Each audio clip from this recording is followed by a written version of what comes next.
Welcome to Peacebuilding Initiatives, a space where we explore collaborative pathways that foster healthy relationships through dialogue, cross-cultural understanding, and the courage to examine and expand our own perspectives. This is your host, José Barzola. Thank you for joining us today. Today's episode will explore the theme of united humanity for the prosperity, freedom, and the health of all people of the planet. Our guest today, we'd love to welcome back Dr. Jude Antonyappan, who recently attended the United Nations High-Level Political Forum, also known as the HLPF in New York, where she attended in person the SDG 17 Partnership Platform for Localizing Sustainable Development Goals, which is organized by the UN Habitat in collaboration with 14 other United Nations entities. Today's conversation will explore themes about stories and examples documented by the United Nations, highlighting both measurable achievements and the human experience that inspire hope, empathy, greater engagement with international cooperation. We'll also reflect on the outcomes of the HLPF since 2021 and discuss how thoughtful reforms and adequate resources can help realize the promise of the 2030 agenda. To help us navigate these important issues, I'm definitely thankful to have you back and delighted to welcome back Dr. Jude Antonyappan. Jude, thank you for joining us today. I always value our conversations and the opportunity to explore these complex global issues with depth and thoughtfulness. Definitely looking forward to hearing more about your experience at the high-level political forum and what it reveals about the future of global collaboration, which is something we should be striving for on our everyday basis, not just globally, but locally, community, nationwide, and so forth. So one of the recurring themes was localizing the SDGs. What does the concept mean in practice, and why is it essential for achieving the 2030 agenda? Thank you, Jose, first of all, for hosting this conversation, because this is an important conversation to have, because this does not concern any particular nation or any particular group, but the entire humanity. And that, to me, is the significance of United Nations in today's world, where we have governance crisis, where we have legal crisis, where we have livelihood crisis, where we have climate crisis, and we have the crisis of fundamental human rights. Even nations that were considered to be advanced in protecting human rights, the human rights framework that was used worldwide, has been fragmented, and coercion and somehow the mighty get to rule the world is becoming normalized in a way that is antithetical to the fundamental principles of collective humanity for peace.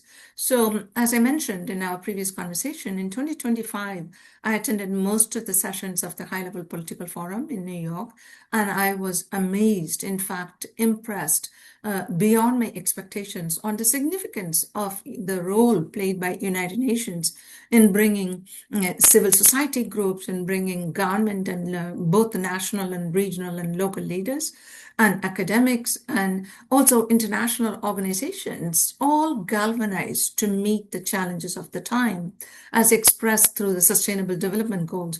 We have Sustainable Development Goals 1 through 17 instituted beginning 2015, and 1 starts with poverty and 17 ends with partnerships for collaboration and also strengthening our inclusiveness, and we're connecting all the 16 other goals of the Sustainable Development Goals. So as you know, as mediators who are interested in peace, and your Peacebuilding Initiative, very much has to do with the SDG 16, which is, not just inclusive peace, but peace that is lasting, and peace that is inclusive of the foundational ways of living, in ways not just negotiation and mediation, but peace is integrated into the ways of living, because peace cannot exist in a vacuum. It needs to have actualization principles, it needs to have resource principles, it needs to have transitional justice principles, it needs to have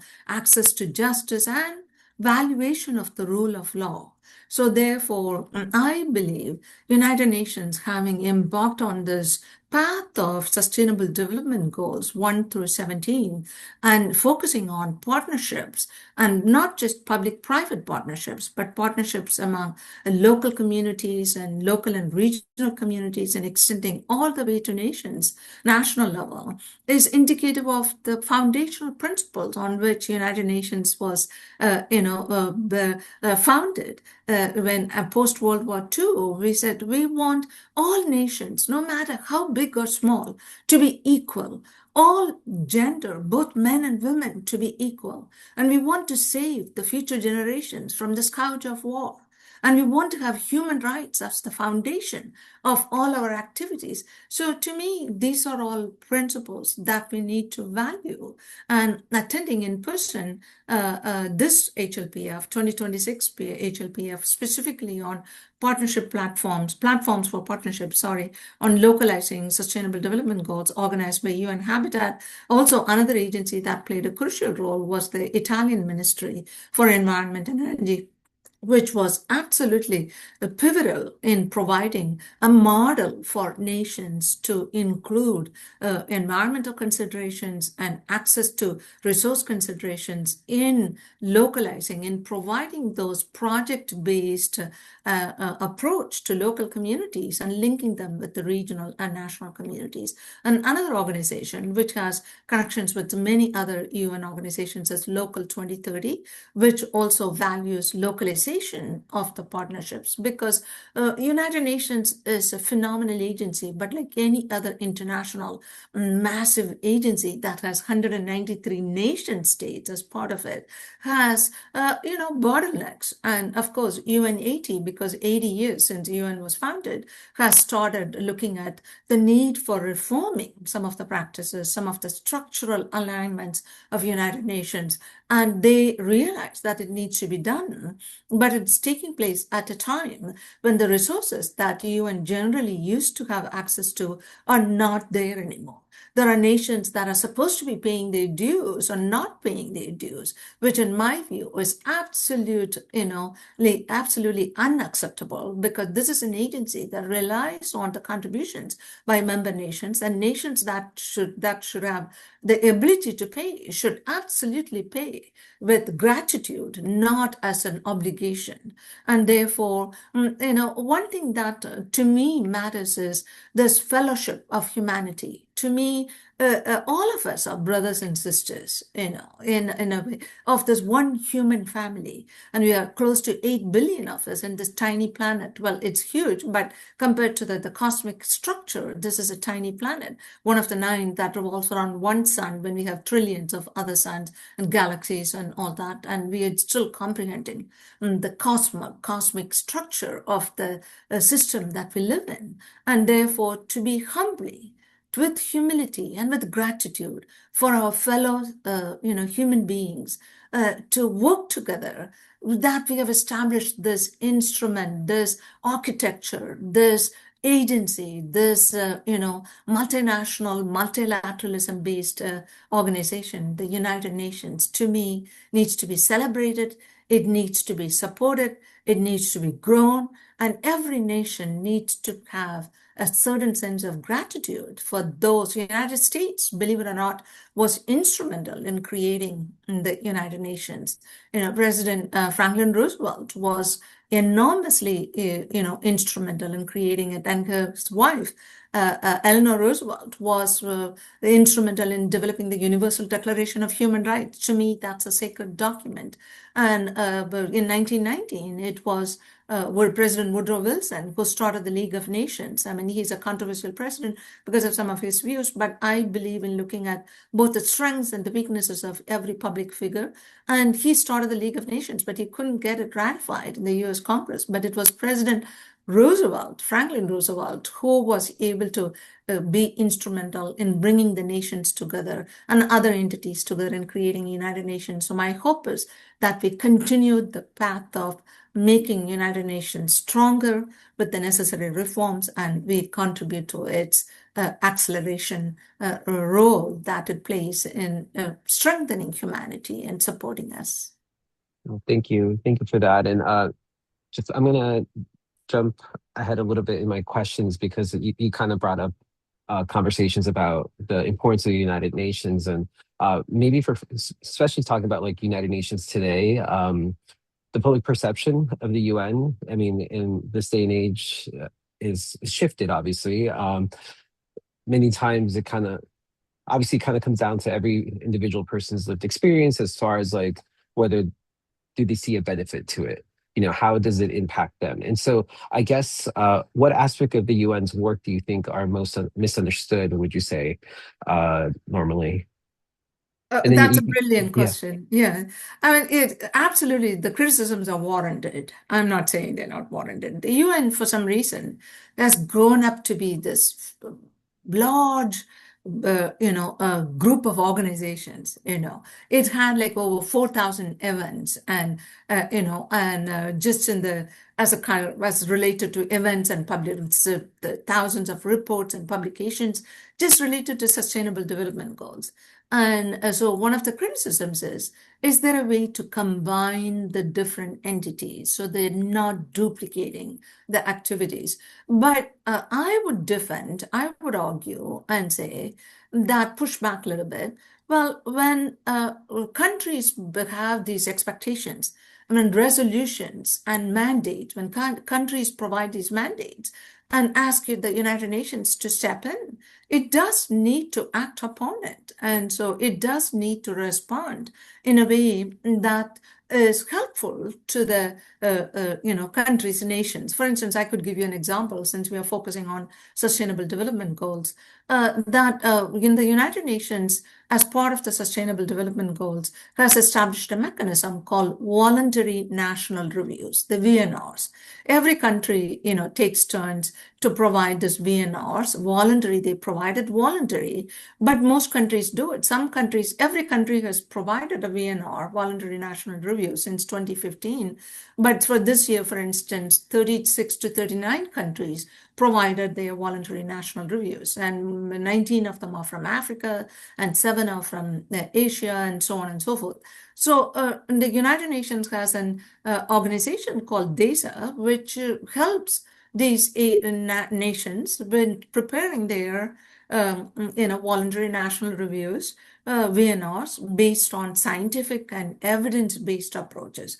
Because not every nation has the capacity to collect data that is not duplicated, that data that could be easily, compiled and analyzed for presenting this voluntary national review in front of this international body during the HLPF. So they help. And so while one organization helps, there are also other organizations that are helping the same nations. So the question is, in different areas, even then that we don't have accurate data, how can we ensure that there is prevention efforts to ensure that duplication of the services are not depleting UN of its precious resources? And why precious? Again, because nations are not paying up their dues. And pay up their dues, until then, United Nations has to operate. For instance, they eliminated about 20% of the staff. I mean, that's huge. When an international organization had to eliminate positions covering about 20% of its manpower that provide consultancy, advocacy, visits, peacekeeping operations, access to justice operations, and so many other examples. I can, for instance, give you an example. A good example is Afghanistan. Afghanistan as a nation has had the misfortune of other superpowers invading or interfering in their functions. Russia, for instance, during the Cold War, Soviet Union, I should say, invaded Afghanistan in December of 1979. And to establish, they thought, normally they were invading Eastern blocs to access and to build the Soviet Union, umbrella, but they invaded Afghanistan because one of the persons who was starting this coup and all that, without going into detail, thought they could use Russia's support, but Russia just went in and took control. And for the next 10 years, they operated as if they wanted, but they were, obviously, a tremendous amount of international outrage. And President Carter was the president at that time, towards the end. without going into political details. So that left a huge impact on Afghanistan's ability to, re-emerge as a democracy and all that. Meanwhile, and then United States tried to support one faction over the other to ensure that Afghanistan didn't fall into the communist Soviet the Soviet bloc of nations. And that even further, while United States had the best intention to promote democracy and capitalism because of the fragmented nature that they already existed, it fell apart. And of course, now we know Taliban is there. And throughout this period, for a long time, opium was a production, and that was not a legal crop, right?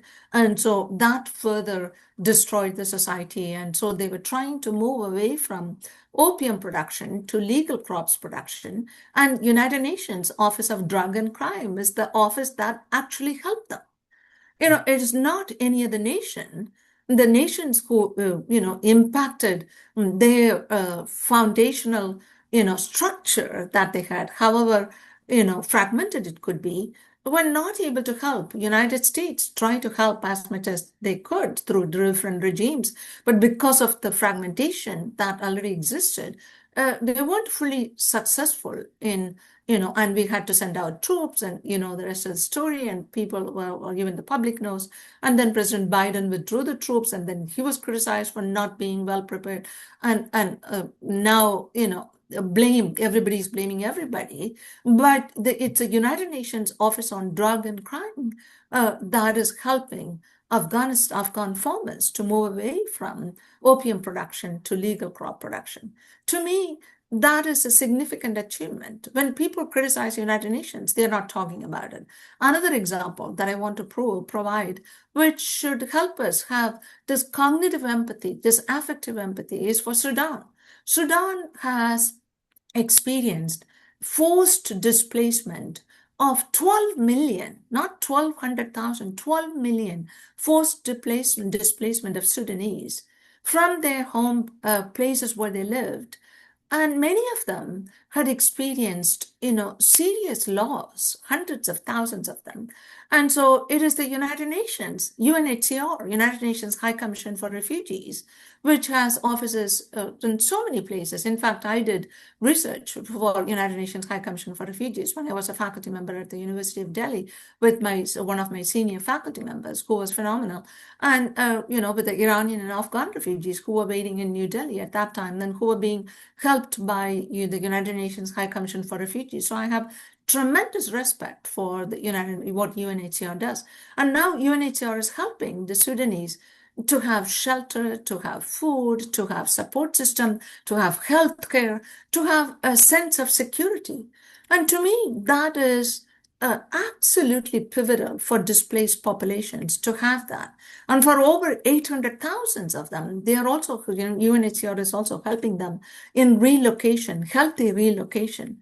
And so these are all services that no individual country is doing, but United Nations is doing, despite their reduction in their number of employees, despite their reduction in resources, financial resources that constrain their activities. And one of the cases in Sudan is about a woman. I mean, this goes to show how simple help, a little bit of help can elevate a whole community. She was at the refugee camps, and she decided that she could, with a little cash assistance from UNHCR, she started a bakery and baking food and brought in other local women who are there and was helping them do something productive while they are waiting or languishing in these places when they are forcibly displaced. 12 million of them, and it's the UNHCR that's helping them. United States, of course, offers money, financial assistance. In fact, I heard that United States offered up to $1 billion, but it was put in through the entity that is actually operating in the country, not through United Nations. It goes through United Nations, but through without going into details, because I don't know fully how it is channeled, but it somehow is not going directly, not because of the United Nations fault, but because of the infrastructure that exists in the country and the political domination of the country. It is not actually going into the people directly. And so my point is that we need an organization, a central organization that is, well, maybe that's not the right word. It's not central. It's United Nations. It is a nations that are united. It on its own, it has no centrality on the decentralized framework of accessibility, of justice, of human rights, of resource distribution, of multilateralism, that United States gathers its existence, its power, its role. And that's why, I mean, these stories are, worth recognizing. Another area where United Nations is phenomenal is in preventing gender violence and in preventing, for instance, in some of the countries, in Nigeria, for instance, young girls are, in the last VNR, or Voluntary National Reviews, and the number was enormous, that millions of young girls are married before they're 18, and in the average age being 15.8 through 16. And there are many other nations too, small nations in Asia, that still has young girls being married off. And this particular case caught my attention. I think United Nations also published it, where this young girl who was brilliant and was being forced to marry a 40-year-old man. And she sought counseling through one of the United Nations organizations, and she was supported, in her education, and the marriage did not take place. So forced marriages, that's a problem, not just for the women. Of course, it's devastating for the young girls, but it affects the entire communities, because when they are married, then they become mothers, their own development is arrested, and then they're expected to perform the child rearing role. So that's an intergenerational, deprivation of opportunities and full resource availability for actualizing one's potential. So I would like to sort of bring some framework, which is the Abraham Maslow's framework. I'm sure Jose, we teach it, and it's a foundation for our recognizing the importance of resource allocation when we talk about focusing on interests as opposed to positions when we mediate and negotiate. Because Maslow said, look, when your basic biological needs are unmet, it's very difficult to go beyond that in terms of safety, in terms of, belonging, in terms of love, and in terms of esteem and self-actualization. So the Maslow's hierarchy of needs is actually represented as a pyramid. But some argue, well, there are those who don't have enough to eat, but still have a sense of safety, sense of belonging, because their family provides it, and they are able to achieve a tremendous amount of self-actualization. Like many basketball players, for instance, grow up in poverty, and especially from minority communities, and their mothers dedicate themselves entirely and fully and to their sons being exceptional and providing those opportunities against all odds, and they succeed. Like one of my family's favorite basketball player, Jason Tatum, he plays for Boston Celtics. And he, when he was describing his story, said sometimes he would call his mom and ask, Mom, how much money we have to put gas in the car. And she would say things like, we have $15 for the entire week. And he would, budget his entire travel so that he could attend basketball practice. And now he is a phenomenal father, a phenomenal player. And his mom went on to get her law degree. And I mean, and that's not just Jason Tatum, that LeBron James and, Giannis, and who used to play for Milwaukee Bucks, and the Celtics were trying to get it. Anyway, my family is very involved in it. I am not interested in sports per se, but when I became a single mom, I'm like, my sons were very into sports. Like, I have to get interested in sports. So I educated myself, watched all their favorite teams, and now I am a sports fan too. And so, Red Sox, and for some reason, we ended Thank up with you. all Boston teams, Red Sox Yeah, and Celtics and Patriots, and so we watch all the all games. Red good. Sox are Yeah, playing yeah. today. They came back, actually, believe it or not, from being relegated to not in the playoff. They came back and won. Now they're in the playoffs next to Thank you. Yankees, and the Rays are still at the top, and they're playing the Sacramento Athletics A's today. And Yes. so Well, anyway, so yes. these are It's, stories of exceptional moms and exceptional yeah. No, thank defying you. Maslow's hierarchy of needs. But I want to Thank emphasize you. those are exceptions. That are not the norm. The norm is that we provide the basic resources. We provide the basic resources for everyone without any exception. Every human being has the right to have access to resources, especially when so much money is being accumulated for useless purposes. And we just spend billions of So dollars. Yeah, anyway, sorry, shifting a go little, ahead. sorry, shifting a little focus to Yeah, reform, yeah. if you could recommend two or three strategic reforms that would strengthen the UN's effectiveness, what would that be? We talked about a lot about like a lot of the good thing they've been doing, but taking into consideration some of the criticism that it has received, as well as you yourself kind of point out that there's duplication of, so what would be some of those reforms? Would it be a centralized form of review, or just wondering what your thoughts would be on some strategic reforms? Absolutely. But I would qualify it by saying, Jose, that we cannot criticize the UN without criticizing the actions that are taken by the nation. So I'll come back to that. But, just standing alone based on United Nations actions, I would say, reduce the number of agencies that they have. It is mind-boggling, sometimes to just read about all the reports and all the different organizations. How could we streamline the activities of the United Nations in collaboration with the nation states? And how can we ensure that nation states are educated about the mandates that they arrive at? And how can we strengthen the Security Council? Security Council is still, dominated by the traditional framework paradigm. How do we enlarge the number of nations who can be part of the Security Council? How can we bring real teeth into United Nations actions? United Nations peacekeeping forces, how can we strengthen it? And how can we, expect other organizations like NATO and other ASEAN, for instance, and the African Union and BRICS and so many other entities, for them to be part of United Nations and to not duplicate the services, but to work together and to have this framework where we are not just operating by buzzwords. I mean, I have read so many reports of the United Nations from different organizations, and the same buzzwords like capacity building and implementation architecture. And I'm thinking, how many I just attended this localizing SDG Sustainable Development Goals. How many local entities are going to grasp the significance of implementation architecture? And we talk about capacity building.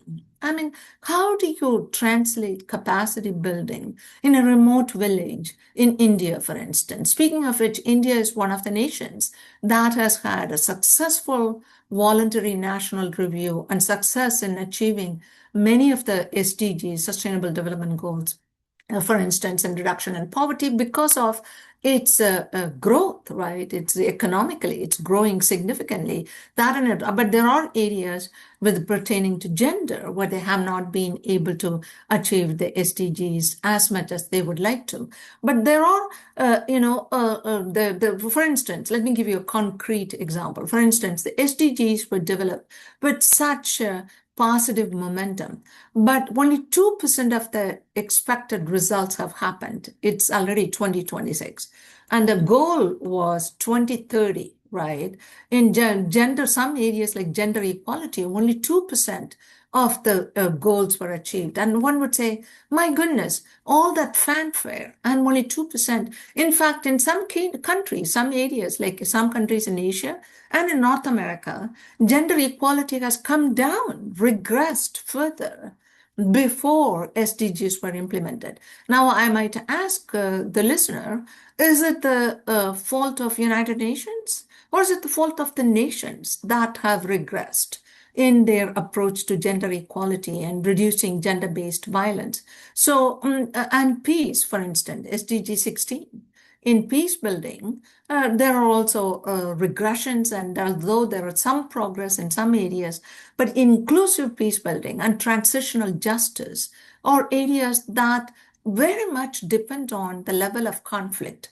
And we live in a world where there are so many conflicts, and even the capacity of the United Nations is they're overwhelmed by their ability to respond to these conflicts. So I would argue our criticism of United Nations has to sit simultaneously with the criticisms of the world, because you cannot look at them separately, because after all, United Nations is constituted by this 193 nations, right? And many nations don't respect their treaty obligations. They don't, follow through their agreements, and upholding international law should be the prime requirement of every nation, but it's not happening. So I would say, yes, reform of United Nations is absolutely warranted. There are areas where we can simplify the operations, and we need to provide, clear guidelines, and we need to have our reports that have data that is representative, despite the help offered by United Nations agencies in preparing these voluntary national reviews. Not all nations are prepared to provide accurate data. And generally speaking, they're saying when you take all the nations together, only 10% of the goals of SDGs have been achieved thus far. But I would ask, my gosh, that is a huge progress. 10% increase in 10% of the nations have achieved, there is some goal achievement in reduction of poverty, in increase in clean water, sanitation, increase in affordable housing in some nations, and increase in partnerships and local. For instance, when the session that I attended in New York, a couple of weeks ago, they had three nations, Tunisia, Senegal, and Ghana, that had amazing presentations on how they were able to utilize the support provided by UN in bringing together various stakeholders, in bringing civil societies, academics, and also not simply looking at projects as individual projects, but as connected with each other. And that would be one reform that I would propose, which is not break down so much as connect the silos in which the UN operates. United Nations agencies operate even in the nations as in silos. Like you don't have to completely destroy them and break down the silos, but connect them with the knowledge base that you have, with the commitments that you have secured from the nations, with the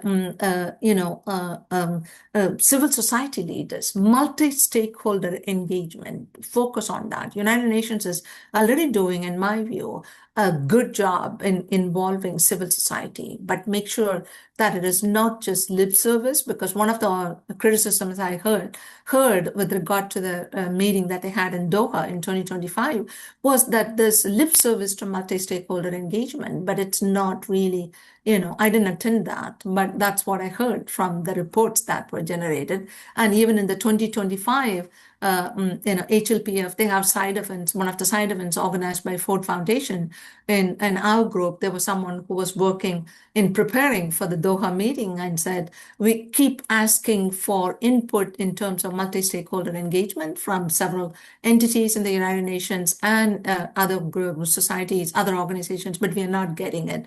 And so I don't know whether that's generalizable. It was just one entity that had that report in the group that I was a member of when we had a meeting side event at the Ford Foundation, but I was not sure. I'm not sure whether that is generally felt by other members. But definitely three things: connect the silos, prevent the size of this extension of organizations, make sure that those who are supposed to pay the dues and contribute are paying up, establish a mechanism for that, and make sure that to simplify the operations, don't hide behind buzzwords where they are helpful. When we talk about localizing, whether it's sustainable development goals or any other objective or human rights, connect them, because human rights go hand in hand with the development. Development is required by nature public-private partnerships and incentivize private sector to make sustainability and human rights as beneficial to them. And someone in one of the groups that I was present said, well, private sector is interested only in preventing risk, how they could protect them from risk because they don't want to pay up. I said, that's not true. Let's not put all private entities in one basket. There are many private businesses and well-established businesses who really want to take social responsibility seriously, corporate social responsibility seriously. They sometimes don't have access to all the high-level entities and organizations. Let's seek them out. Let's, bring in this public-private partnerships, and United Nations can be the instrument to do that as well.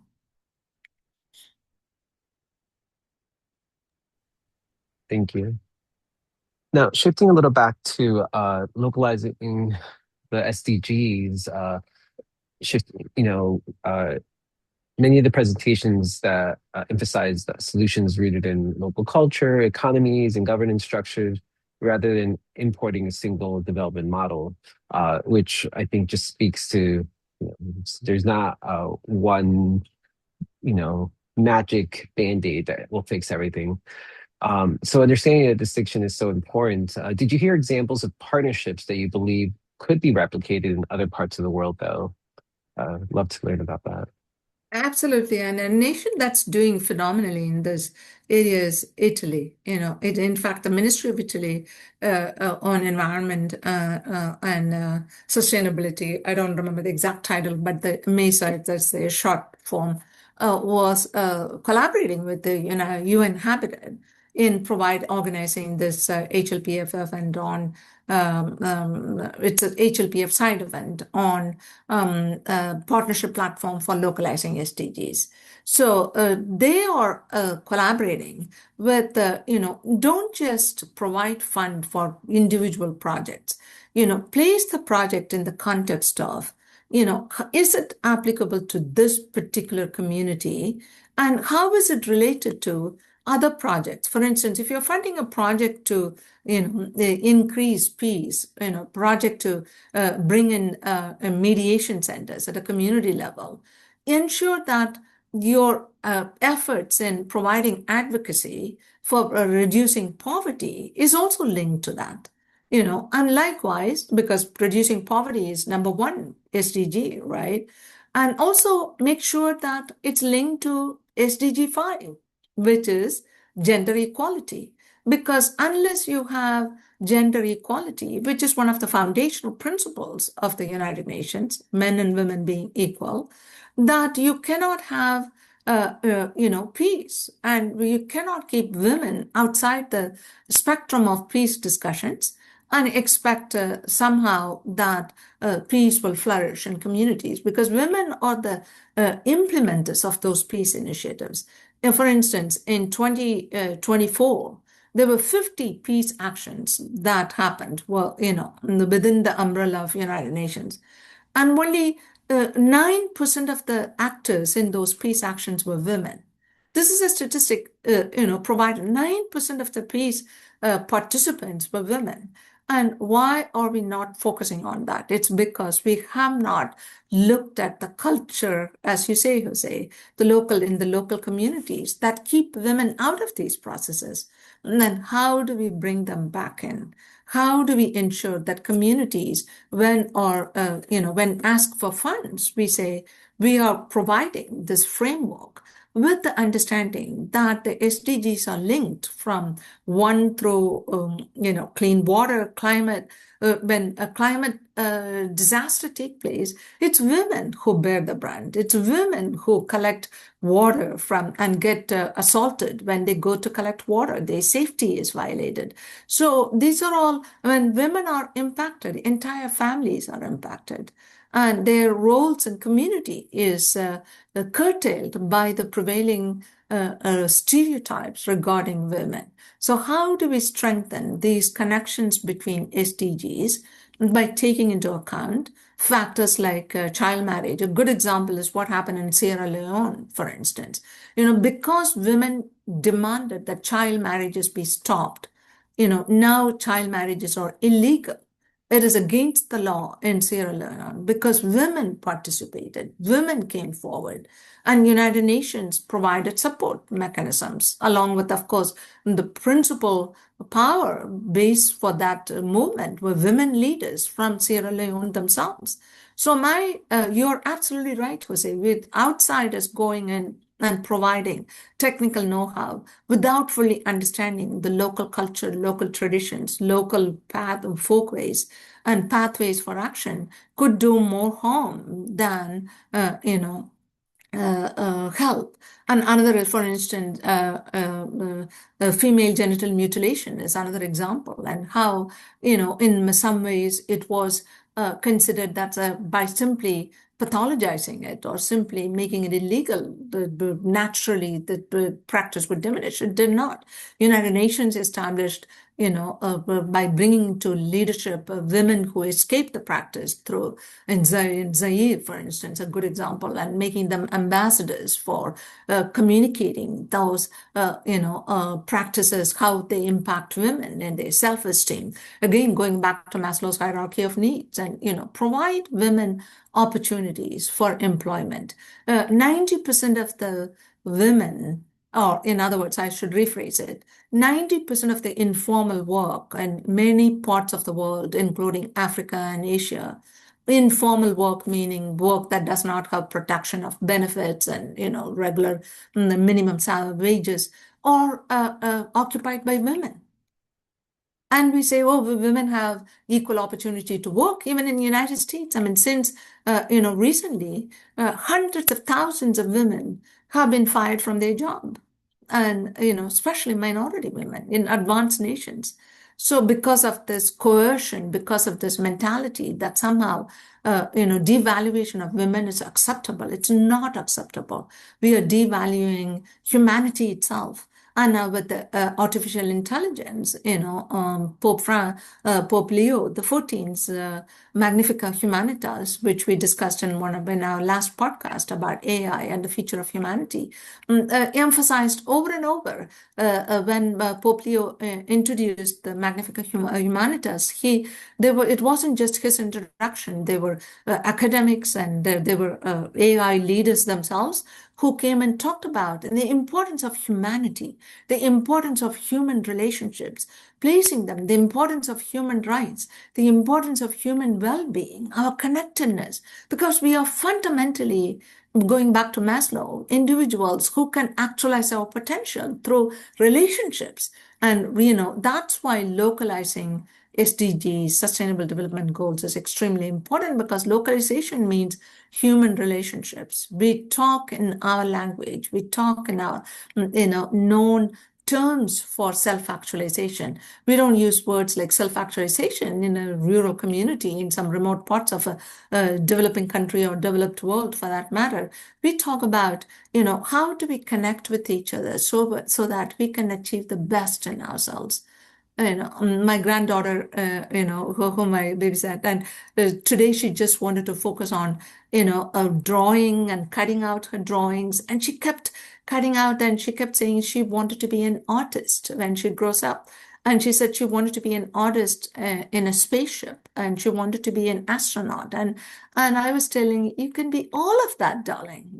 There's time for you to grow your skills. And we want every child to have that kind of, encouragement, to have that kind of potential, to have that kind of self-faith, belief, because that is possible only when children's basic needs are met. They have to be fed, nutritiously fed, their brains can grow appropriately, and they have a sense of freedom, they have a sense of safety in their families, and this web of relationships around them. And these are all extremely important and a right of every human child. We cannot, go by those who believe these are the rights of only those whose parents can provide them. No, these are every human child's right, because this planet belongs to everyone. It's not to those who hoard wealth, not those who exploit others to hoard wealth, not those who steal other nations' resources and put them in banks somewhere for them to take and escape to other countries when things become like what happened in Syria and so many dictators who steal people's resources and deprive them of opportunities. We do not want that kind of environment, and that's what is happening. That's why United Nations is needed in this time of economic crisis, in this critical legal crisis, climate crisis, and governance crisis, humanities crisis. So we want United Nations to work with other leaders of spiritual organizations. Every spiritual bar of faith has this righteous sense of what is required of human beings in their responsibility towards fellow human beings and their responsibility towards planet. And we want to strengthen that. We want to take pride and unity in all of that. Thank you. Thank you. One of the things I love to think about is also like how can we think beyond the box that the structures, the systems that we have set in place. We recognize United Nations for the good work it has and can do, it can strive to do. And I don't think we'll ever find a system that's completely, everyone will be happy with. And I think that's the beauty of humanity, the different perspectives and the layers of complexity that we bring. But one thing that I've always, especially when you were talking about well, the inequities for women, it really just kind of comes down to the patriarchy and the ongoing systems set in place that perpetuate the patriarchy, that women can only do so much and men can do so much more.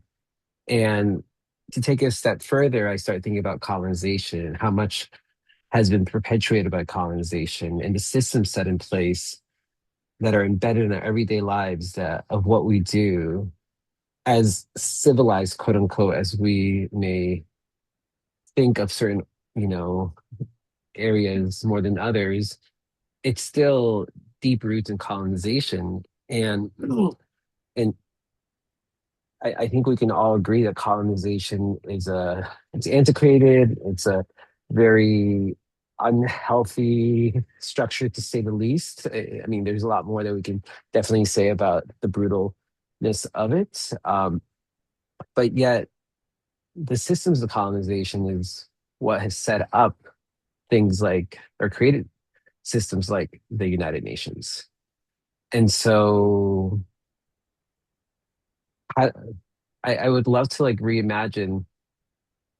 Maybe it's not called the United Nations. Maybe the fact that we call it has there's more than one. I mean, colonization itself is why we have different nations, why we have borders, why we're fighting, and then not to get into the Crusades. You mentioned faith and religion a little bit, and so I don't know if as human beings we would be brave enough to move into a space where we could not that we all have to think the same, but we can truly explore a world of collaboration to get beyond to overcome the systems that colonization has set in our lives on and every like I just sometimes I think about like how much of what we do is what we truly want to do, or is it because the systems of colonization have informed us that this is what we can do. These are our options. And even when we might think we're thinking outside the box, are we truly thinking outside the box, or we're just thinking, oh, maybe we just stepped outside of our box into another larger box?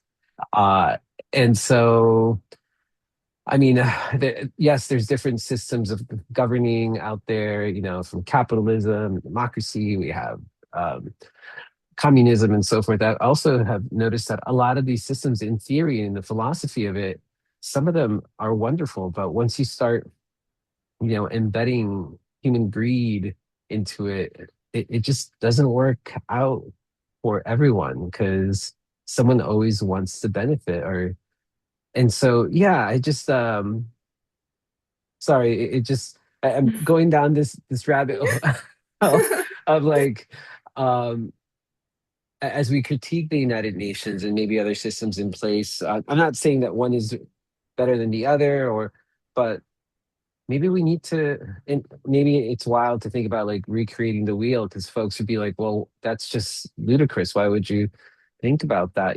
That's so time consuming. And that's the thing, like that's another perpetuation of like, that we need to rush, that we need to get to this point so quickly. Yes, there's great need. Um, but I mean, imagine about all the tragedy that borders has created, the existence of countries having borders and being like, no, this land is mine, and I have chosen to rule this land in a certain way, and I will fight for this land, as opposed to like, we all belong to this world and we all choose to care for it together. Uh, and if anything, maybe if we were to fight, maybe, you see it in the movies where people, all of a sudden the world comes together to fight aliens or something. But, it also, that's a whole nother conversation in itself. Um, but yeah, it's just, it is very disheartening that we go through this cycle of oppression over decades, centuries, I mean, in some odd way, we're all still here. But I mean, if you think about like the history of the Earth existing, like humans being on this planet is very, very tiny compared to like how long the Earth has been around. But I think we've done a pretty bad job of like damaging the Earth in that small amount of time that we have been here. And so, and we I think we acknowledge that we are smart human beings that don't use our full capacity. And imagine if we did. I mean, I think about I not to to focus on moments of hope. I think about like the global pandemic and how, all of a sudden everyone kind of came together to find a cure. I mean, I know some folks believe it was all hoax, and to get away from all that, though, there were physically people dying, and so there there was a vaccine created, and so it kind of beckons the question, like, if we were just doing that on an everyday basis, we wouldn't have a need for things like the United Nations because we'd already be doing that collectively. We wouldn't need all that bureaucracy because we'd be like, oh, there's cancer. Okay, we need to come together and cure that. Or, oh, there's hunger. How do we all come together to care for our fellow humans?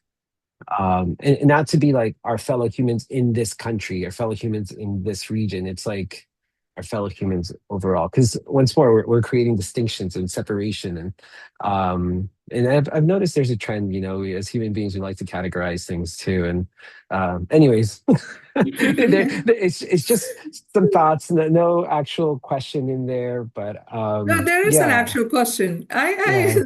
There's an actual question of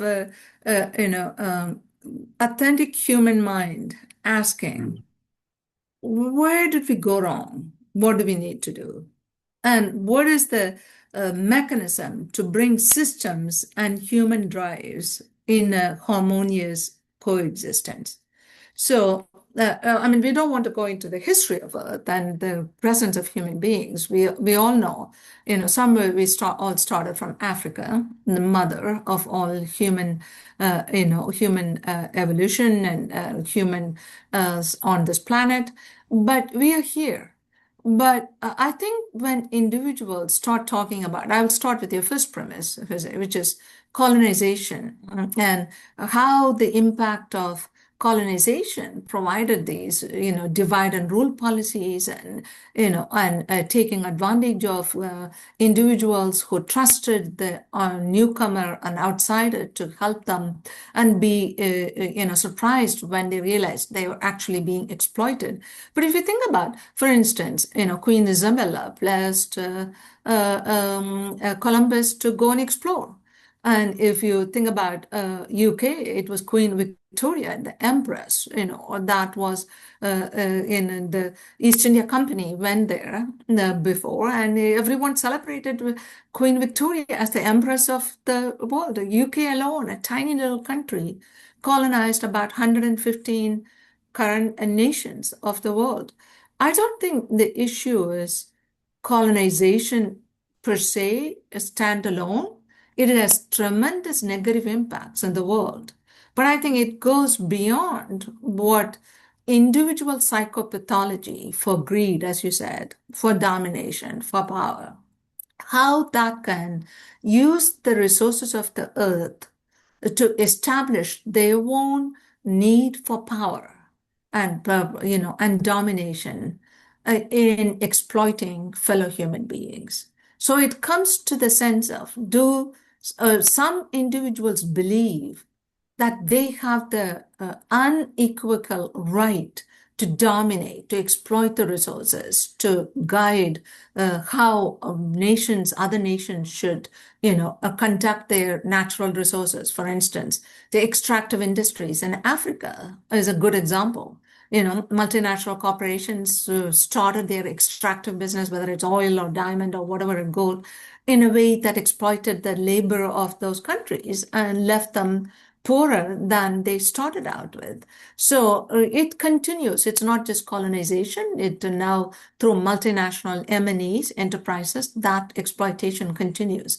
And it is, in fact, United Nations that did tremendous amount of work in combating the negative impacts of colonization.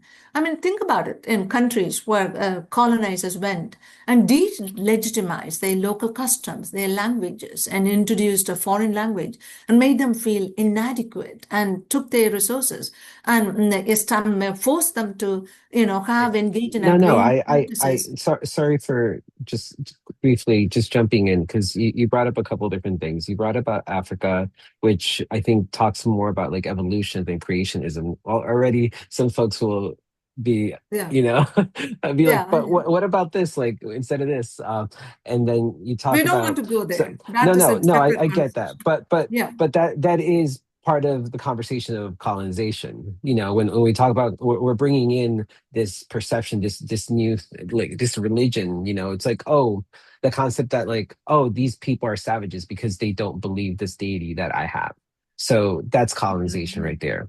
So when you talk about some of the good work that has been done, which is wonderful, but at the same time it can be perceived as, oh, that's just, yes, we're trying to do better, yes, but once more, it's an organization created under systems that were established due to colonization. So, do indigenous community, oh, as it is, many of them have been depleted, but do they all have an important voice if they don't even have land? It feels as though United Nations is that my perception is if you own land, you have a voice there many times. But if you don't, then it's like, if you're like nomads because you've been colonized and pushed around and you're just fighting survival as best you can, I don't what think can so. you I do? would push back on that Yeah, notion yeah. because in fact, if anything, it's United Nations presence, United Nations Charter, United Nations in UNGA, United Nations General Assembly, United Nations Security Council, although weakened, still provides the rule of law, still provides protection for communities that have been absolutely devastated by colonization or by exploitation and by not keeping up with agreements that were made with indigenous people in particular. And indigenous people in particular are going to be impacted by AI. And that's why some of the communities, indigenous communities, are already developing, preparing them for the onslaught of impact of AI in their rights being violated. And so the question we have to ask ourselves is there any particular nation that is going to, support nations that need help in the absence of United Nations? The answer is absolutely no. There is no particular nation, right now, whether it's United States or China or Russia or or the European Union, which is several nations together, or UK, none of them are in a position, or Canada for that matter, in a position to engage in this healthy multilateralism approach, healthy this notion of respect and dignity for all lives. That is not the current architecture we have now. Therefore, all the more need for an entity like United Nations, where every nation has equal power.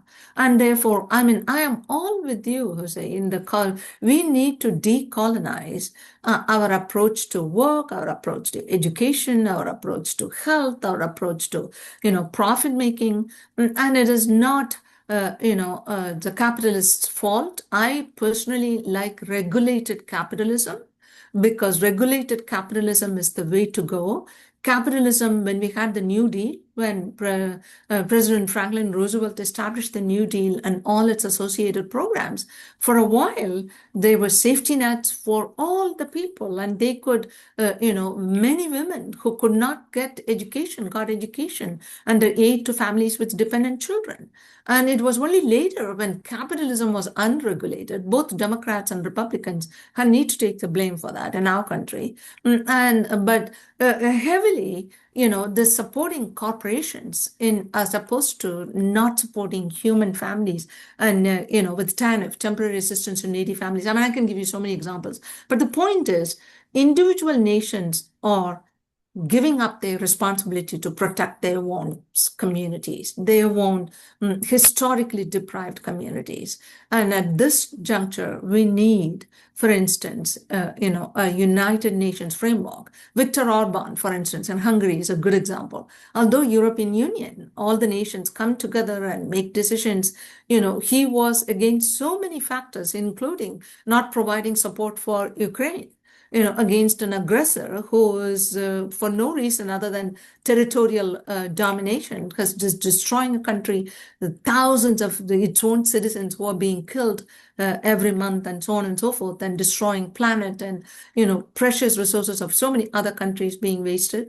But nevertheless, Viktor Orban was able to have that kind of approach because an individual psychopathology for domination, for need for power, and narcissists can destroy, gut the country from within and destroy the world in many ways. Therefore, for a multilaterally focused, mutual interest-based, collaboration-based, mutual respect and compassion-based, operational framework, we need a United Nations that is strong. That's the only entity we have, that is present in all the countries, that can bring the countries together, that can work on goals. So Sustainable Development Goals do not end by 2030. We've just set up the framework. These goals are phenomenal in achieving minimal accomplishments now, but if supported fully, if involved fully, they can achieve them in 2050. Already nations are talking about 2030 plus.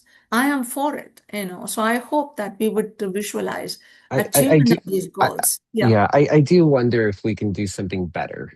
I mean, Such as, tell me, I'm all ears. I don't know, but Yeah. just because if something doesn't work, we try to fix it. And I know we're not going to find something that's like makes everyone happy, but you talked about the benefits, either capitalism. I feel like any kind of capitalism you're going to end up having people who are rich, but then there's also people who are not. And so there will be people suffering. And so I'm not saying we, drastically move to communism and socialism, but I feel like we're stuck in these systems over and over again. And we keep seeing the negative results of all of them. And we do nothing about it. And that's, I think, what's frustrating. I think that's what's frustrating to everyday folks. And I think part of it's also like, as we, one of the things that we haven't talked about, which is education and the importance of it, and the fact that different places around the world, uh, and as well as right here in this nation, certain parties, they put less emphasis on it because they gather a public that is less educated. Well, then if they're not learning about it in schools, basically, they will learn about it through the media, through other formats, so then they can control the narrative. Mm-hmm. And this is how the rise of fascism begins, Mm-hmm. basically. Mm-hmm. You control the media, you control the narrative. I mean, we have places in the United States where a lot of the southern states, a lot of the red states, it's creationism. We're not talking about evolution anymore. And so I'm not saying that one's better than the other, but I think folks should be able to know both at least to make what people are scared about is people thinking freely. That's really what it kind of comes down to, critical thinking. And I think the SDGs is a really wonderful beginning as far as like, but it also I think some folks don't realize that it doesn't have to be just within certain areas. Like I love to see how they all kind of weave into each other. You know, when you mentioned earlier, like, oh, because of the work I do, it's SDG 16. And I think of it as like, no, it's all of them actually. It's not just the Mm-hmm. 16. And that's the beauty of Absolutely. it. And Yes. but that doesn't work for most people. People like once more going back to categorization, stay in your place. Look at the census. What is your ethnicity? What is your race? How do we classify you? Whether it's for grants, you're applying for a grant, well, you need to justify which populations are you, because that is how we function. That is how we justify the numbers. But I mean, shifting back to education, how important that is. It is. I think at the end of the day, imagine a society worldwide where we equally invested in the education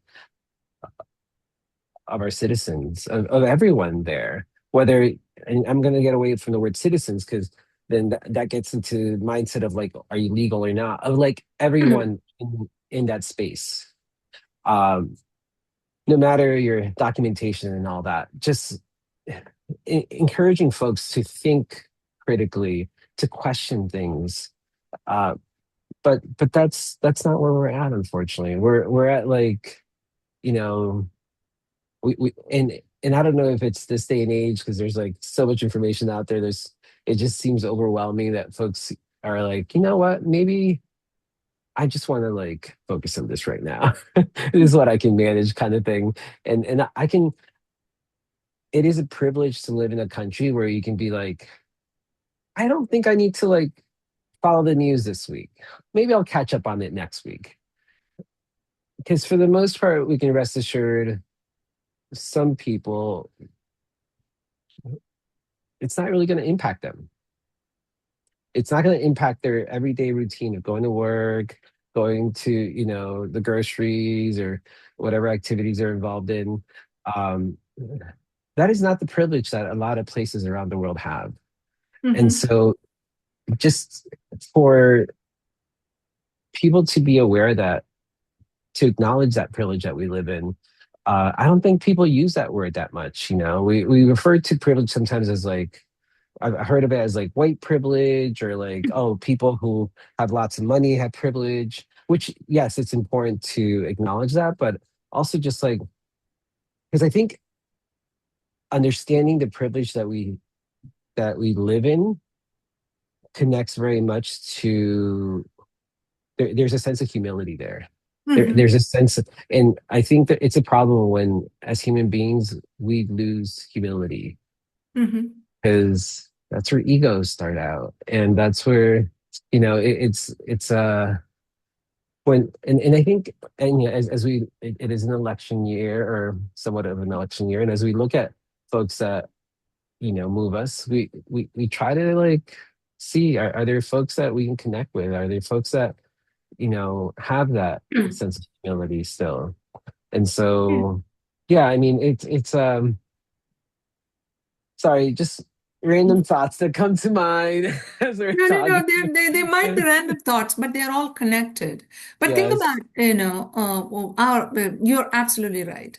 Most of us who live in the developed world, developed part of the world, don't understand what the experiences of the global South. You'll hear this word global South when you're at the United Nations a lot. What they are going through in terms of going back to Maslow's hierarchy of needs, simply just meeting those needs. Just now, only 90% of the world have clean water, and sporadically. Only two-thirds of the world have access to reliable internet. And think about that. And in the United States, most of us do. I mean, when one can go to a library, even a local library has access to it. So we forget about all the privileges that we have, the developed world. But that does not mean that the suffering of the people in the developed world can be simply relegated to, for them, having some humility. Because there are older persons here who cannot afford health care. There are children who cannot afford, whose parents cannot afford childcare. There are over 5 million children who care after themselves after school because their parents have to work two jobs or sometimes work graveyard shifts or jobs at all, any jobs, in order to be able to put food on the table. I can go on and on. Now we add the price of gas to that unnecessarily. Families cannot even think about taking a vacation, a road trip, because and there are those in the upper income level for whom in the entire concept of not being able to afford groceries or gas is so alien to them. They have absolutely no framework for empathizing with those majority of American population that's suffering. And that is the richest country in the world. Then extrapolated to developing nations, poor nations, who are impacted by, because as a consequence of globalization, we have a global impact on all of these developments, due to gas and so many other factors, the economic factors that impact their lives as well. When USAID their service was stopped, hundreds of thousands of children and families lost so many basic healthcare services and they have died, perished. Who's going to take responsibility for them? It was not a United Nations organization. It was USAID that provided tremendous amount of soft power to one of the richest countries in the world, right? But United Nations is picking up the leftover impact of that. That's one of the other reasons why their resources are thinly stretched. So the question is it because of capitalism? If human beings are by nature driven by their basic drives, or whatever their basic drives, and human beings who have no moral compass would do anything to meet their basic drives. So if someone can get away with exploiting labor and make tremendous amount of money, then they would do that. How do we set up the checks and balances to prevent that? That's what President Franklin Roosevelt set up after the Great Depression, a regulated capitalism where corporations had to pay X amount of taxes and, redistribution of income was no longer a luxury, but it was required.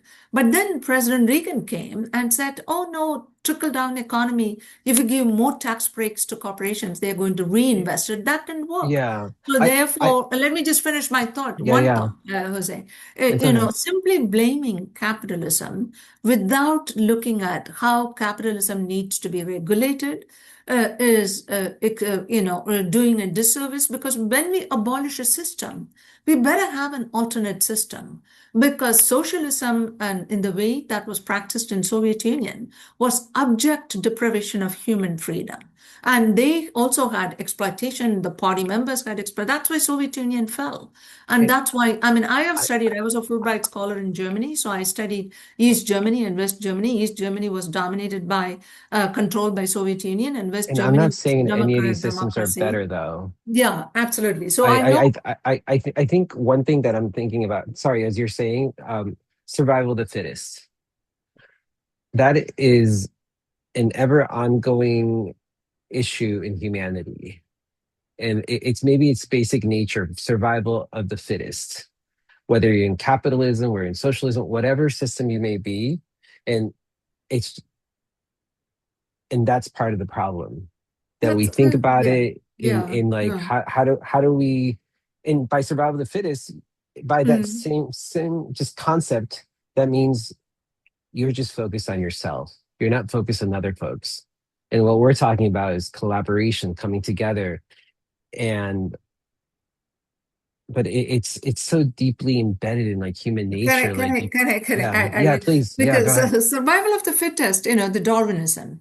And social Darwinism, when applied to social factors, well, people who are capable are going to survive. They are going to have their, none of these rich people, I would say it from every street corner, none of these rich people, none of this corporate, they're brilliant. None of them have intelligence because survival of the fittest, defined fittest, or the fittest sociopaths, psychopaths, or the fittest depriving children of their fundamental rights. And No, let me but just how? finish. Let me just finish the thought Yeah. because it's important. How we Okay. define the fittest is extremely important. Because if these people who have the resources have any brains at all, they would understand protecting our planet is the crucial thing. Otherwise, we are all going to perish. So, if we want to think about survival of us as a collective planetary entity, the human beings that occupy 30% of the surface of the earth, because 70% of the surface of the earth is water,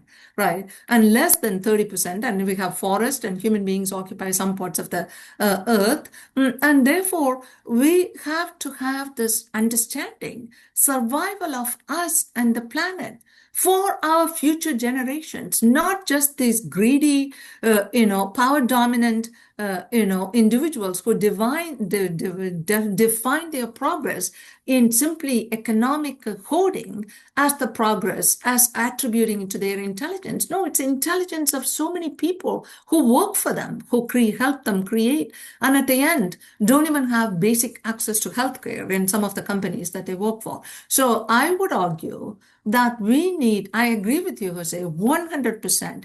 We need a reformulation of the valued prioritization of resources, what we value, what we celebrate, what we applaud. And in the whole notion of going back to colonization, the human tendency to put few individuals at the pedestal, say, oh, they're so great, it's the queen. And when we visited UK for the first time, my family and I, my children were small, I said I refuse to go to Buckingham Palace because it is some person's home who their ancestors went to many countries, and I don't have to see this place. It is no interest whatsoever. Likewise, when we went to Italy, I refused to visit the Colosseum because I thought, what kind of a place it should be to have the memories of human beings cheering other fellow human beings, fighting each other or fighting with animals until death. I have visited Italy multiple times. In fact, for my international law courses that I completed there, I stayed there for nearly 1.5 months more and visited. I never visited the Colosseum yet because as human beings, academics and responsible people, and speaking of humility, I'm humble enough to say I know very little, but what little I know tells me that my role here is to value every other life, every other being's capacity to actualize their potential. I am here to support those systems. I am here to educate my family, the students and my community members on those processes that are going to elevate all of us as one humanity, as one human family, to review our systems, to review organizations, multilateral organizations, international organizations, to review our economic systems. And Denmark has regulated capitalism. Norway has regulated capitalism. In Norway, corporations pay 50% taxes, and there's no impoverishment to speak of, literally, in Norway, no homelessness to speak of. So anyway, I can give you several examples, but I don't think communism or socialism is the way to go. But democratic socialism is an entirely different bucket. And we, again, have to be very careful in how we nomenclature, how we, put things in compartments, because that reduces our capacity for action. We want essentially to sit together and ask, what would give our future generations a capacity to, actualize their potential? If a child wants to be an artist, have artistically oriented school system, to let them have a sense of freedom of expression. And if a child wants to be an astronaut, give them a sense of understanding of the cosmos and understanding of astrophysics, and have Neil deGrasse Tyson, whom I had the fortune of meeting, in one of them. Anyway, he's someone I listens to, talk about, the considerations that we ought to have in exploring our universe. and and having an appreciation of our place in the cosmos, and our own body has trillions of cells, and yet we are much more than our body. To have an appreciation for ourselves, to me, all of that should be taught in schools. I think peer mediation should be taught in schools. We need to learn to work with each other. And speaking of critical thinking, Jose, absolutely I agree. Someone, his first name is Richard, I forget his last name, Felania or something, who used to be part of the alt-right movement and MAGA, Make America Great Again movement, and understands how foolish the whole thing is from his viewpoint. I'm not making any judgment on anyone. And he is coming and giving a talk next week on how, so including social media, promotes this hate-filled atmosphere, and not just the United States and other countries too, and influences elections and divides people against each other. We are polarized. Well, I'm saying everybody says everybody is polarized, but I would love to talk with those who have views other than me and understand them from their perspective. And I understand those who believe in Make America Great Again. If a family works hard and works two jobs and not able to see their children to be able to afford college and to be able to get jobs, of course they would want to blame someone. And politicians come and say, well, blame the immigrants, because it's hard for them to say it's their approach to conducting and the general governance of the nation that has given rise to this extreme income inequality. We have the highest income inequality in the entire developed world as measured by the Gini coefficient, right? It's not simply opinion. It is a scientific evidence-based fact. How do we reduce the income inequality? How do we make sure that our education, our schools are well funded? We have music programs, we have libraries that are well supported. We have physical education programs. The funding for these programs are cut in many states. We don't have education simply based on, certain, factoids. We have real education where we appreciate each other. We have appreciative intelligence. We have integrative intelligence. We have kinesthetic intelligence, music intelligence, and we have, social intelligence. And with the reason why we have all this othering and not the sense of belonging is our schools don't do a good job of cultivating social intelligence, cultivating emotional intelligence. So pragmatic intelligence, financial intelligence, all of this are equally important in this polarized, complicated world. And protecting our planet, it's equally important. Climate change is already wreaking havoc.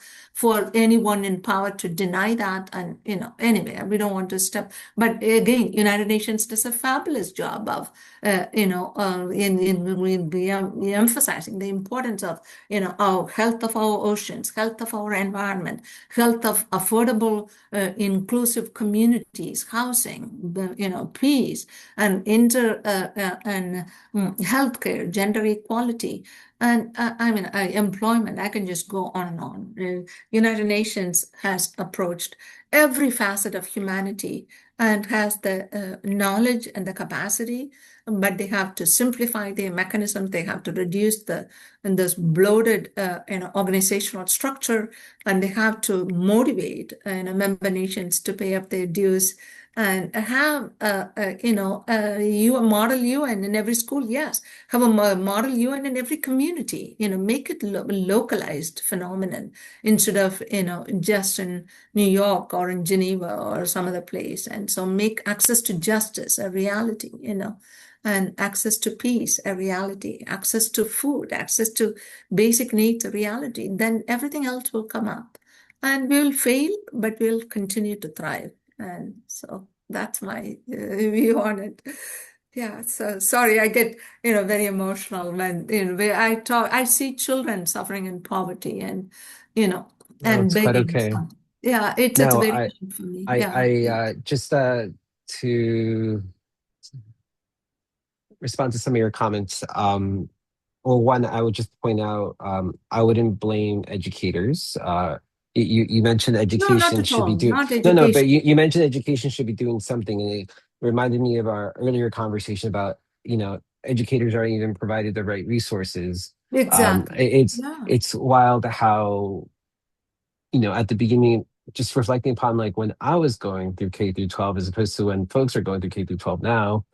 I don't know how it is in your area, but here it's in public school, parents get a long list of everything the kid needs to bring for the first day. And it's like a good 4 or 5 page list. And a lot of it's like Mhm. school supplies, Mhm. stuff that when I was growing up would be available in the schools, like Mhm. crayons and paper Mhm. and Yeah. pencils.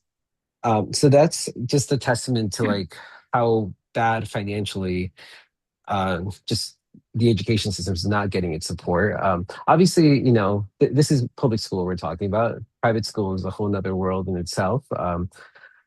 Earlier, we were talking about, I know I mentioned survival of the fittest, but, and you mentioned, yeah, I mean, I understand the perspective of saving this planet is collectively what's best for everyone, but they don't see it that way. I mean, there's conversations about moving to Mars or bunkers, because they have the means and the ways to create these systems, and um, or they can plan for a future or a world that um, is assigned in their vision because they had the most money to be able to create it and basically survive. And fitness has nothing to do with money or strength. I mean, I think back in the day, maybe with like civilizations, it was like, yeah, before the, you know, the a gun was created, it was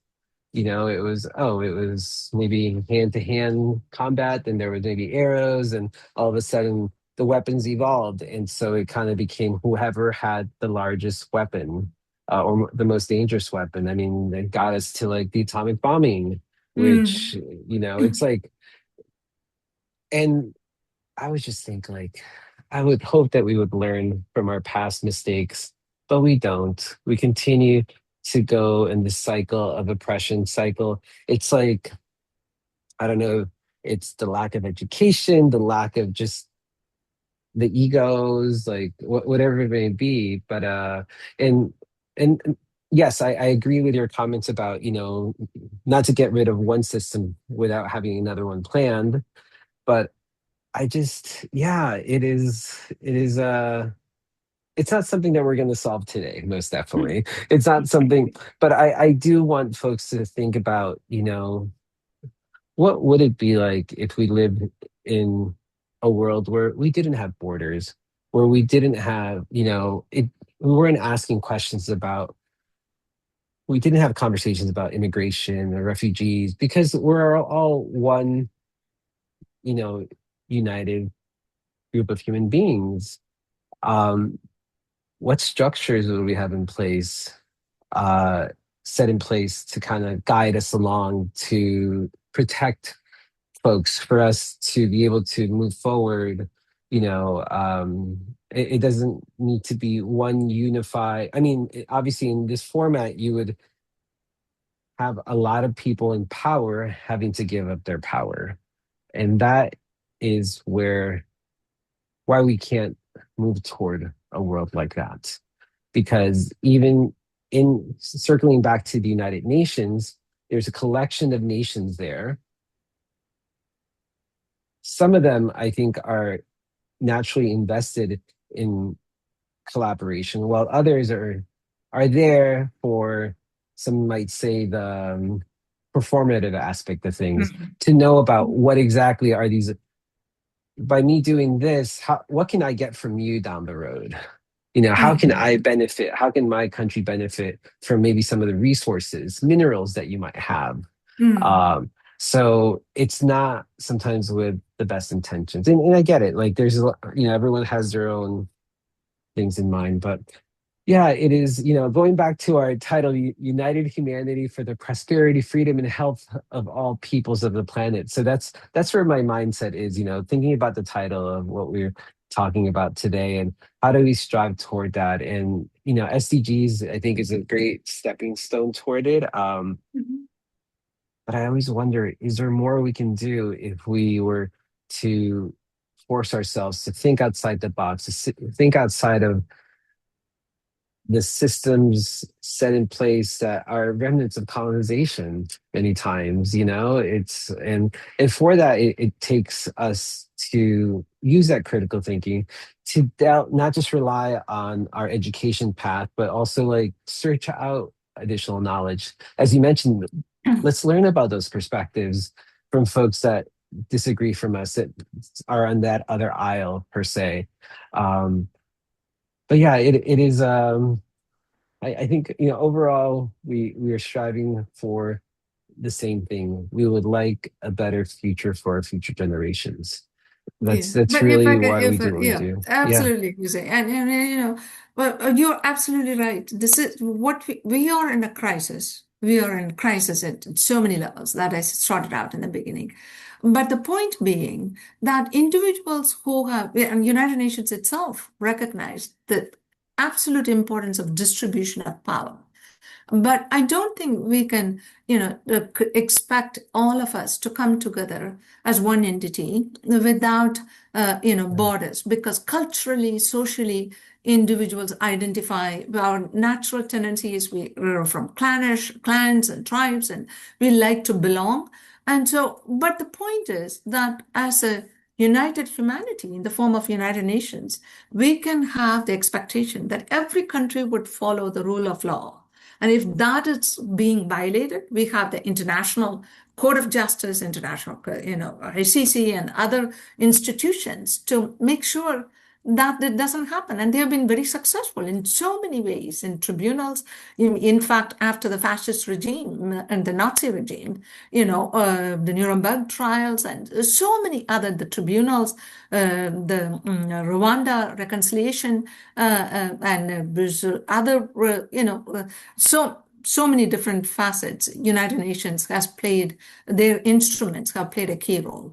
But human beings there will always be human beings who want to accumulate power, money, whatever it is that they're after.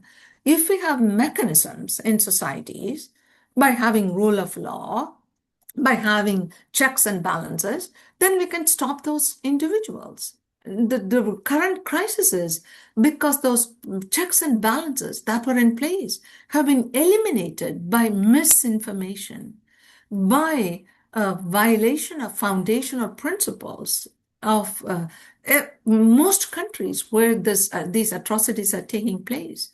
And so our question, our challenge is, how do we re-establish the mechanisms for repair the damage that has taken place, for restore justice in micro level, meso level, macro level, to reconstruct the lost, instrumentalities that we had. For instance, in the Inter-American Code of Human Rights, just in July of last year, came and recognized the fact that legal personhood of nature, nature is now has a legal personhood, and it's a fundamental human right to expect to live in an environment that is healthy. I mean, that has far-reaching consequences. And so United Nations is a body that can, promote the knowledge base, promote the framework for these different entities to operate in a way that protects the humanity's rights, protects every individual's rights. When individuals, run this kind of runaway mechanism for getting everything for themselves, and corruption. And SDG 16, for instance, focuses on preventing corruption. One might ask, what does corruption has to do with peace? It has everything to do with peace, because when individuals can pay their way out, there's not going to be peace. There will be aggression. There will be all kinds of exploitation. So as you're absolutely right, José, and United Nations emphasizes this, all these goals are interrelated. We cannot talk independently of poverty without talking about gender equality and clean water and cleaner, sustainable communities, affordable cities, and peace and connections between these entities at the local level. So they are all very much related. And therefore, we need to acknowledge that we are all connected, our processes are connected, our institutions are linked, our nations are connected beyond our expectations. What happens in one part of the world affects the rest of the world. And the war with Iran, or whatever they want to name it, intervention, or, however it is phrased, is having an impact on the entire world. and millions of human lives, aside from the lives that are lost, that are impacted. It's important to bow our heads with a sense of morality, moral outlook, and say, this has to stop, you know. Mm. We are all responsible for it. We all have to take our responsibility. We all have to, speaking of gratitude, Jose, I wake up every morning and my first thing is to say a prayer of gratitude. And, and then say, "Oh, how can I do my duty for my family and for my community and for my, humanity?" And this is just a drop in the bucket, who I am. But that's all I can do, and that drop may or may not matter. But everyone who thinks of themselves as a drop and keep contributing to this, empowering prospect of well-being for all of us, I think we can have a phenomenal place that we can call our home, our earth. And you are contributing to it in every way possible by having this peace dialogue. And thank you so much. Yeah. Well, no, thank you, thank you. And I know there's a lot more that we can continue to talk, but Yeah. and we will come back. I know there are a plethora of questions that I had, but I will say is for folks, maybe just one final question if you don't mind. So, No, especially for no our problem. listeners who may question the value of multilateral institutions, what would you want them to understand about the practical impact of the United Nations? The United Nations has, as I mentioned, in some of the Yeah, examples, in Afghanistan, for instance, yeah. legal agriculture, moving away from opium production that has so many repercussions, and engaging in gender equality and preventing child marriages, and so But many other uh, factors. yeah, That I, I, happens in I Ukraine, for instance. yeah, but There I is. guess how would you connect it to our listeners' own everyday lives, I guess. As Oh, far as we have lots of maybe educators, mediators, nonprofit leaders, community builders. How can the lessons from the HLPF apply within their own communities? A Because brilliant questions. yeah, This is the fact. United Nations has a web of sites that give so much information on everything, on the SDGs, on all of their activities, what UN Habitat does, what the United Nations Development Program does, what is the United Nations Office of Drug and Crime does, what is United Nations High Commission for Refugees. It's just unbelievable set of resources. What is the 2025 HLPF discuss? What is the 2026 HLPF discuss? And they can also access many of the free courses on United Nations related websites. And they can also pay sometimes a nominal fee and get certificates in, conflict resolution, for instance.